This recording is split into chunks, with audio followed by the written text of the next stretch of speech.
যেভাবে নবীকে বলছি সেভাবে করছে। এখন নবীর পরে যখন নবীর উম্মতের মধ্যে উলামায়ে কেরাম নবীর না এবার কি হয়েছে, স্থলাভিষিক্ত হয়েছে। নবীরটা যেরকম আমরা বিশ্বাস করেছি, এই উলামায়ে কেরামগুলো আমাদের বিশ্বাস করতে হবে, এগুলোর উপর আমরা চলতে হবে। এগুলো আমরা সূর্য যেরকম কেহ অস্বীকার করতে পারে না, তদ্রুপ কোরআন হাদিসের কথাকে সেভাবে কেহ অস্বীকার করতে পারবে না।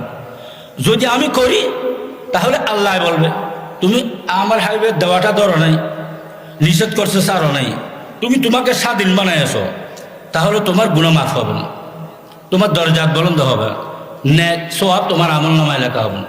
দুনিয়াতে শান্তি চাইতেছো, শান্তি পাবে না। কথাটা বুঝে আসতেছে? মৃত্যুর সময় আমলনামা নিয়ে কবরে মৌতের বিছানায় শুবে তোমার আমলনামা থাকবে না, নেক কাজ না করলে আমল থাকবে। তারপর তুমি কলমা পড়ে দুনিয়াতে যাইতে পারবে না, আমার রহমত বরকত তোমার সাথে হবে। এগুলো বেতন সব, এই বেতনগুলো আল্লাহ দিবে না। কবর আযাব থেকে মুক্তির বেতন আল্লাহ দিবে না, কবরকে বৃহস্পতির বাগান বানানোর বেতন দিবে না, কিয়ামতের ময়দানে হিসাব নিকেশে আমার সফলতার বেতন আল্লাহ দিবে না, ফুলসরাত বিজলির মতো পার হওয়ার বেতন আল্লাহ আমাকে দিবে না, আমাকে কোথায় ধাক্কায় জাহান্নামে নিক্ষেপ করে দিবে। এগুলো বোঝার জন্য ডক্টরের ডিগ্রি লাগবে না, মানুষ একটু চিন্তা করলে হয়ে যায়। তো আমাকে পাঠাইছে আল্লাহ, নিয়ে যাবে আল্লাহ, অস্থায়ী একটা হায়াত দিয়েছে, অস্থায়ী জীবন দিয়েছে, এবং যে দুনিয়াটা আমাদের প্রয়োজনে ব্যবহার করার জন্য দিয়েছে ওইটা অস্থায়ী। আল্লাহ বলে কুল্লু নাফসিন যায়কাতুল মউত, প্রত্যেক প্রাণী মৌতের স্বভাব পান করতে হবে। অর্থাৎ হায়াতটা হলো অস্থায়ী, জীবন কি অস্থায়ী। তারপরে কুল্লু মান আলাইহা ফান, বলে আসমান জমিন তার মধ্যে যা কিছু আছে সব ফানা হয়ে যাবে, তাহলে এগুলো অস্থায়ী না? তো অস্থায়ী জীবনকে যে আসল মনে করি, আল্লাহ রসুলের আদেশ নিষেধ ছাড়িয়া দেয়, তার থেকে জ্ঞানহীন আর কেহ নেই।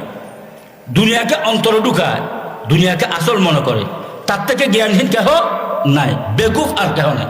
সেই জন্য আল্লাহর ওলিরা বলে ই জাহানু ওয়া জাহা ফানি বুয়াদ গায়রে হাদা জুমলা নাদানি বুয়াদ। হে আল্লাহর বান্দা বলি, বলে জমিন আসমান জমিন তার মধ্যে যা কিছু আছে এগুলো যদি তুমি দুনিয়াকে অন্তরে ঢুকাইও না, অন্তর আল্লাহর জন্য, অন্তরে কার স্মরণ থাকবে? আল্লাহ। কার ভয় থাকবে? আল্লাহ। কার ইশক আর মহব্বত থাকবে? আল্লাহ। বলে অন্তরে দুনিয়া ঢুকায় না, যদি দুনিয়াকে অন্তরে ঢুকাও এই দুনিয়া তোমাকে ফেরউন বানাবে, নমরুদ বানাবে, কারুন বানাবে, হামান বানাবে, সাদ্দাত বানাবে, আবু জাহেল আবু লাহাব বানাবে, ক্লিন্টন বানাবে, বাইডেন বানাবে। কথা বুঝে আসতেছে? এরা দুনিয়ার জন্য, দুনিয়া যখন ঢুকছে সে খুন খারাপ করতে দুনিয়ার জন্য সে দ্বিধাবোধ করে না, জুলুম করতে দ্বিধাবোধ করে না, মিথ্যা কথা বলতে দ্বিধাবোধ করবে না, হারাম খাইতে দ্বিধাবোধ করবে না। কথাটা বুঝে আসছে? পর্দা সে করবে না, আল্লাহ রসুলের আদেশ অমান্য অহরহর করবে, আদেশের দিকে খেয়াল করবে না, আল্লাহ স্মরণ তার দিলে থাকবে না। তাই দুনিয়াকে অন্তরে বসাইও না। অন্তরে কাকে বসাও? লা ইলাহা ইল্লাল্লাহ, লা ইলাহা ইল্লাল্লাহ। দুনিয়া তোমাদেরকে দিয়েছি, দুনিয়াতে কেমন ভাবে চলবে? আমরা বাইং মাছ কতগুলো আছে, ফুঁইয়া মাছ কত চিনেন না, ফুটের কাদার ভিতর থাকে, কিন্তু তারা চলে কাদার ভিতর, শরীর একটা কাদা বাজে, কাদা বাজে। বলে দুনিয়াতে মোমেন্ট চলবে সেভাবে, দুনিয়া সব কাজ করবে, দুনিয়া যেন অন্তরে না ঢুকে। দুনিয়া অন্তরে না ঢুকে মানে দুনিয়ার বেজালে পড়ি, আমি যেন একক নামাজ আমার ছুটে না যায়, রমজান মাস আসলে রোজা যেন ছুটে না যায়। কথাটা বুঝে আসছে স্যার? হজ ফরজ হলে হজ যেন ছুটে না যায়, যাকাত পড়লে যাকাত যেন ছুটে না যায়, হালাল হারাম হালাল যেন আমার আয় হয়, হারাম যেন না হয়, হালাল যেন খানা হয়, হারাম যেন খানা না হয়। আমার ঘরে যেন পর্দা থাকে, এটা দুনিয়া ঢুকে নেই তার প্রমাণ। ঘরে যেন পর্দা থাকে, মিথ্যা কথা যেন আমি না বলি, কারোর দিবসেকারী যেন না করি, কারোর না মিথ্যা অপবাদ যেন না লাগায়, কারোর মুসলমানদের ঝগড়া যেন সৃষ্টি না করি, মা বাপ ছেলে মেয়ে মা বাবার হক যেন রসুলের তরিকা আদায় করে। কথা বুঝাচ্ছে? এগুলো যার অন্তরে আল্লাহ আছে, দুনিয়া নেই, তার প্রমাণ। স্বামী স্ত্রী স্বামী রসুলের তরিকায় হক আদায় করবে। এভাবে সত্তার মাতবর মেম্বারি চেয়ারম্যান এমপিগিরি মন্ত্রীগিরি প্রেসিডেন্টগিরি বিচারগিরি যত কিছু আছে এগুলো রসুলের তরিকায় করবে। যদি দুনিয়া ঢুকে সেগুলো রসুলের তরিকা করতে পারবে না। কার তরিকা করবে? কত ইহুদির কাছে যাবে, কত খ্রিস্টানের কাছে যাবে, কত হিন্দুর কাছে যাবে, কত বৌদ্ধর কাছে যাবে, কত নাস্তিকের কাছে যাবে। এটা থিওরি জীবনী নিয়ে আমি সত্তারি মাতবরি করবো, মেম্বারি চেয়ারম্যান করবো, এমপি মন্ত্রী করবো, প্রেসিডেন্টগিরি করবো, বিচারগিরি করবো, ডাক্তারি মাস্টার ইঞ্জিনিয়ারিং করবো, কথাটা বুঝা আছে? দুনিয়া ঢুকলে এটা আসবে। আর যদি দুনিয়া অন্তর না থাকে, আমার হিসাব নিকাশ নেওয়ালা কে আছে? আল্লাহ। আল্লাহ কার সাথে আছে? আমরা যেখানে থাকি কে আছে? ওয়া হুয়া মাআকুম আইনামা কুনতুম। আল্লাহ বলে, বান্দা তোমরা যেখানে থাকো না কেন, আমি আল্লাহ তোমাদের সাথে আছি। দুনিয়ার কাহারোর সাথে মালিকানার সম্পর্ক নেই। আল্লাহর সাথে কিসের সম্পর্ক? মালিকানার সম্পর্ক। মা তো হয়তো ফাঁকে সৃষ্টি করছে, জমি আসমা সাত আসমা সাত যা কিছু আছে আমরা ব্যবহার করতেছি, সবকিছু কে সৃষ্টি করছে? আল্লাহ। সে আল্লাহ আমাকে দুনিয়াতে পাঠাইছে। সে আল্লাহর কথা যদি না শুনি, মৃত্যুর পর আমার তার হিসাব নিকাশ আছে, তার হিসাব নিকাশ আছে। তো হিসাব নিকাশ আমার দিতে হবে, এটা অন্তর রাখতে হবে, আমার এটার ভয় রাখতে হবে। এবং হিসাব নিকাশ নিবেদের সাক্ষী লাগবে। আল্লাহ বলে, ওয়া হুয়া মাআকুম আইনামা কুনতুম। বান্দা তোমরা যে পাহাড়ে থাকো, তোমাদের সাথে আমি আল্লাহ আছি। জঙ্গলে থাকলেও আসি, পানির নিচে থাকলেও আসি, মাটির নিচে থাকলেও আসি, একা থাকলেও আসি, অন্ধকারও থাকলেও আসি, সবাই সাথে থাকলেও আসি, চন্দ্রগ্রহ মঙ্গল গ্রহ গেলে আসি, পৃথিবীর উত্তর দক্ষিণ পূর্ব পশ্চিম যে প্রান্তে থাকো না কেন, সর্ব অবস্থায় তোমাদের সাথে আমি আল্লাহ আছি। আমি যে উদ্দেশ্য তোমাদেরকে দুনিয়াতে সৃষ্টি করছি, এই উদ্দেশ্য মোতাবেক তুমি চলতেছো কিনা, আমি খোদা নিজে সাক্ষী। তো কিয়ামতের ময়দানে আমি আদালতে বসবো, বিচারের মঞ্চে বসবো, ডাক দিব, লিমানিল মুলকুল ইয়াউম লিল্লাহিল ওয়াহিদুল কাহ্হার। আজকে কে আসো বাচ্চা বিচারক? না কেউ। আমি কাহ্হার আর জব্বার, আজকে বিচারক, আদালতের বিচারক। এমন বিচার করব যে এক জররা নেক কাজ করছো তার প্রতিদান দেব, যে এক জররা নাফরমানি করছো তার শাস্তি আমি দেব। এমন ভাবে আমি ইনসাফ করব, বিচার করব। সেই দিন যখন আদালতে আমরা দাঁড়াবো, আল্লাহ যখন হিসাব নিকাশ নিবে, সেই সময় এক নম্বর সাক্ষী আমার সব কিছুর কে? আল্লাহ। ইবাদত করছি কিনা, এলম শিখছি কিনা, শিখিয়া এলম মোতাবেক ইবাদত করছি কিনা, নাকি দুনিয়াকে অগ্রাধিকার দিছি না দিনকে অগ্রাধিকার দিছি, এটা সেই দিন স্পষ্ট হয়ে যাবে। কথাটা বুঝে আসতেছে? শুধু আল্লাহ সাক্ষী তাই নয়, আমার হাত পা অঙ্গ প্রত্যঙ্গ এগুলো সাক্ষী। সার্কিট ক্যামেরার মতো আমাদের সাথে আল্লাহ লাগিয়ে দিচ্ছে। সার্কিট ক্যামেরা যেখানে থাকে তার সীমা তো সীমাবদ্ধ আছে, সীমা আছে, কিন্তু সীমাটা তার অল্প জায়গা। কথাটা বুঝে আসতেছে? তার আয়ত্তের ভিতরে যতটুকু সীমা আছে, এই সীমার মতো যে দোষীকে ধরার জন্য দিছে, সেই দোষী যখন ঢুকে সে একদম ফেরেশতার মতো চলে কিনা? কেহ যদি বলো তুমি তো বাইরে এরকম করে, এখানে একদম ফেরেশতার মতো হয়ে গেছো, বলো বেশি মাত্রিস না, দেখছো আজকে লাগাইছে, আওয়াজও উঠে যাবে, ফটো উঠে যাবে, বলে কিনা? এটার নাম হলো ভয়। আল্লাহ বলে, বন্ধা আমি তো সর্ব অবস্থায় আছি, কিন্তু অঙ্গ প্রত্যঙ্গ তোমার জন্য সার্কিট ক্যামেরা। এই অঙ্গ প্রত্যঙ্গ নিয়ে তুমি এগুলো হাত পা খুলিয়ে কোথায় যেতে পারবে?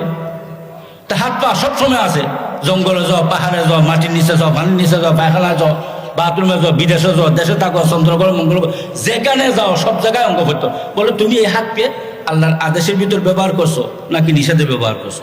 পাকে আদেশে ব্যবহার করছো নাকি নিষেধে ব্যবহার করছো? কিয়ামতের ময়দানে আল্লাহ হাত পা জবান খুলে দিবে, আমার জবান মন করে দিবে, এবারে হাত পা সব কিছু আল্লাহর কাছে বলে দিবে। তা আমরা কিসের আশায়, কোন হিম্মতে এভাবে আল্লাহ নাফরমানি করতেছে? এভাবে জমিনের মধ্যে আল্লাহ দিনকে মিটে দিতেছে? এভাবে আল্লাহর কথা না শুনি, অমুসলিমদের কথা শুনিয়া জীবন যাপন করতেছে? তো সেখানে বাঁচার কোনো উপায় থাকবে? সেই দিন আমার সামনে, আল্লাহর সামনে ওরা সব কিছু খুলে বলে দিবে, দেখাই দিবে। সেই সময় বাঁচার কোনো উপায় আছে? দুনিয়ার যে সাইকেলটা আমরা নষ্ট হয়ে যেতে পারে, নষ্ট করে দিয়ে মেমোরি নষ্ট হয়ে বাইরে আছে, নষ্ট করে। কিন্তু আল্লাহ হাত পা অঙ্গ প্রত্যঙ্গ যে মেমোরি লাগাইছে, আমরা যদি কেউ টাইম দিয়া যদি তাকে মিশিয়েও দিই, আল্লাহ কোন ফায় কোন, সে আবার উপস্থিত হয়ে যাবে। বলে এই মেমোরি পৃথিবীর কারোর হাতে নাই। কার হাতে? লা ইলাহা ইল্লাল্লাহ। হাত পা অঙ্গ প্রত্যঙ্গের মেমোরি কার হাতে? আল্লাহর হাতে। আজকে যেরকম আমার হুকুমে তোমার খেদমত করতেছে, সেই দিনে আমি তাদেরকে হুকুম করব, তুমি কিভাবে তোমাদেরকে সে ব্যবহার করছে তার জবান খুলে দেব, সে সব কিছু তোমার সামনে আমার সামনে বলে দিবে। সেটাকে তুমি ভয় করো। কথাটা বুঝা আসতেছে? স্মরণ রাখো, ভয় করো। শুধু এটা না, বলে তুমি কথা বলতেছ, কতগুলো সাক্ষী দেখেন। অথচ আমরা দ্বীনি শিক্ষা নেওয়ার মধ্যে খুব কমজোর। অধিকাংশ মানুষ দ্বীনি শিক্ষা থেকে বঞ্চিত।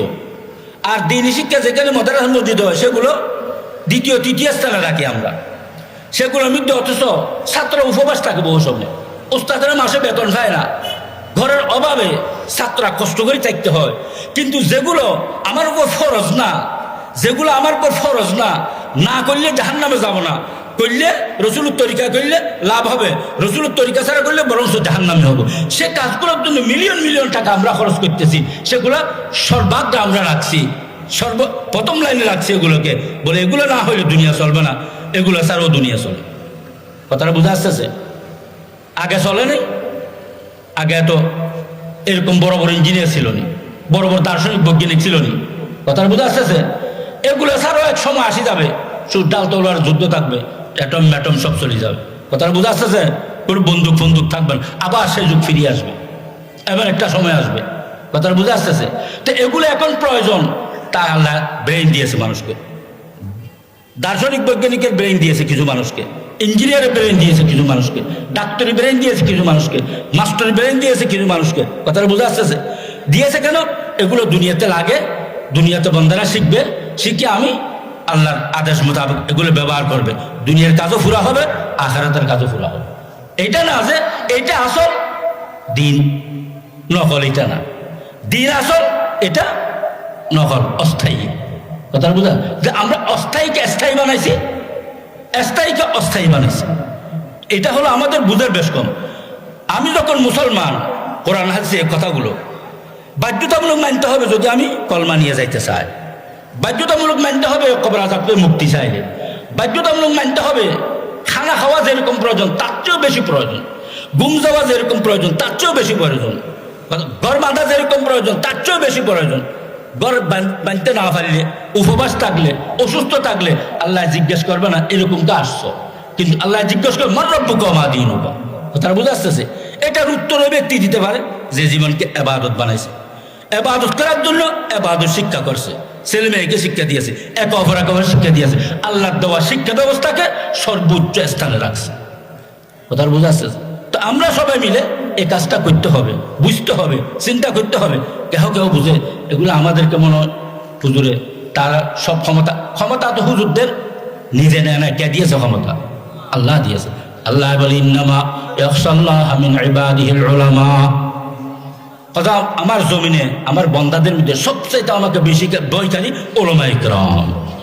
কথা বুঝতেছেন? তাই আল্লাহ বলে ইয়া আইয়ুহাল্লাযীনা আমানুত্তাকুল্লাহ, আমার বন্দা বন্দিগণ মস্ত কলমা দিয়েছি, এটা সর্বোচ্চ ডিগ্রি, এত বড় দামি একটা সম্পদ তোমাদেরকে দিয়েছি।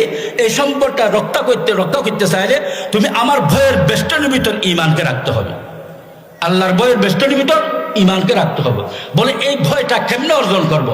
বলে ওকুনু মা'আস সাদিকিন, আমাকে ভয়কারী উলামায়ে কিরাম, সত্যবাদী উলামায়ে কিরাম, তাদের সোহবত নিতেই হবে। এটা রাস্তা কে দিয়েছে? তা আমি যদি বলি এগুলো মৌলবীদের কথা, তাহলে আমার ভবিষ্যৎ অন্ধকার বাঁচার কোনো উপায় নেই। আমি প্রকৃত মুমিন মুসলমান, সত্যিকারের মুমিন মুসলমান হয়ে দুনিয়ার থেকে যাওয়া যাবে না, কঠিন হয়ে যাবে, হিসাব নিকাশে আটকে যাব। আল্লাহ পাক আমাদেরকে জবান দিয়েছে, আমরা বুঝতেছি জবান কথা বলতে দরফাকর হবে না। আল্লাহ বলে মা ইয়ালফিযু মিন কাওলিন ইল্লা লাদাইহি রাকীবুন আতীদ। হে বান্দা বন্দিগণ, তোমাদেরকে খবরদার, জবান দিয়েছি আমি, আমার আদেশ মোতাবেক জবান ব্যবহার হবে, নিষেধের মধ্যে জবান ব্যবহার নয়। যদি নিষেধের মধ্যে তুমি ব্যবহার করে বিপদে পড়বে, কারণ কি? আমি 2টা লিখক ফেরেশতা তোমার সাথে নিযুক্ত করে দিয়েছি। কথাটা বুঝে আসতেছে? এই ফেরেশতাগুলো জবানের কথাবার্তা কর্মকাণ্ড সব লিখতে থাকবে, যেগুলো আদেশ মোতাবেক জবান ব্যবহার, আদেশের দফতরে লেখা হবে, ফেরেশতায় লিখবে। যেগুলো নিষেধ করছি আমি, ওগুলোতে যদি জবান ব্যবহার করছো, নিষেধ লেখাকারী ফেরেশতা এগুলো লিখতে থাকবে। তুমি এই ফেরেশতাগুলোকে আলোক করে কোনোদিন চলতে পারবে না, বালক হয়েছে মৌত পর্যন্ত পুরো হায়াতের সম্পূর্ণ জবানের কর্মকাণ্ড তারা লিখে ফেলবে। তাহলে সাক্ষী ফেরেশতা আছে, তাই না? আবার যে জমিনে যে কাজ করছি জমি সাক্ষী, যার সাথে মিলে যারা মিলে কাজ করছি তারা সাক্ষী একে বলে। কোনো একটা গুণের কাজ করছি, দোষ করছি, সেটা যে একটা সাথীকে বলে দিলাম, বলছো সেও তোমার সাক্ষী, হাওয়া বাতাস সাক্ষী হয়ে যাবে। এতগুলো সাক্ষীর সামনে কিয়ামতের ময়দানে আল্লাহ যে উদ্দেশ্যে পাঠাইছে চলি নাই, সেখানে মিথ্যা কথা আর বলতে পারবো? তাই আমরা সতর্ক হইতে হবে, এলম শিক্ষা করতে হবে। সর্বস্তর মুসলমান মাদ্রাসা মসজিদকে সর্বস্তরের উপর রাখতে হবে, তার সহযোগিতা যতটুকু দরকার আমাদের করতে হবে, তৌফিক অনুযায়ী, নিজের ক্ষমতা অনুযায়ী, শক্তি অনুযায়ী। কথার বুঝে আসতেছে? এবং ছেলে মেয়েদেরকে বাধ্যতামূলক প্রয়োজনীয় দিনী শিক্ষা দিতেই হবে, এটা আমার উপর ফরজ। কথার বুঝে আসছে? আমার ঈমান রক্ষা করতে এলম লাগবে, আমার আমল রক্ষা করতে এলম রাখবে। আমার দুনিয়াদারি যেগুলো আছে এগুলোকে ইবাদত বানাইতে হলে রসুলের তরিকা করতে হলে এলম লাগবে। এলম ছাড়া সম্ভব না। অতএব প্রয়োজনীয় আলেম সবাই হইতে পারবে না। যেমন ডাক্তারি মেজাজ যাকে দিয়েছে ডাক্তার হয়, আলেমের গুণেটা যার মধ্যে দিয়েছে সে আলেম হইতে পারবে যে। কিন্তু প্রয়োজনীয় এলম সর্বস্তর মুসলমানের জন্য ফরজ। তা আমরা ইবাদত করব আল্লাহ করার জন্য শিখতে হবে মাদ্রাসায় আসিয়া। কথাটা বুঝা আসতেছে? এখন আমরা যারা মাদ্রাসায় পড়িনি, দাওয়াত ও তাবলীগে যাব। দাওয়াত ও তাবলীগ তো দিনের দিকে ডাকার জন্য, আল্লাহর দিকে, এলমের দিকে ডাকার জন্য দাওয়াত ও তাবলীগ। কিছু কিছু আমল সেখানেও শেখা যায়। তারপর আমাদের এলম শেখার জন্য, কিছু কিছু জানার জন্য ওয়াজ মাহফিলে যাব, সেখানে কিছু মাসলা মাসায়েল বয়ান হয়, আমাদের আল্লাহ রাসূলের আদেশ নিষেধ বর্ণনা করা হয়, এগুলো জানলাম। কিছু কিছু জানি সেগুলো আমরা আমল করলাম।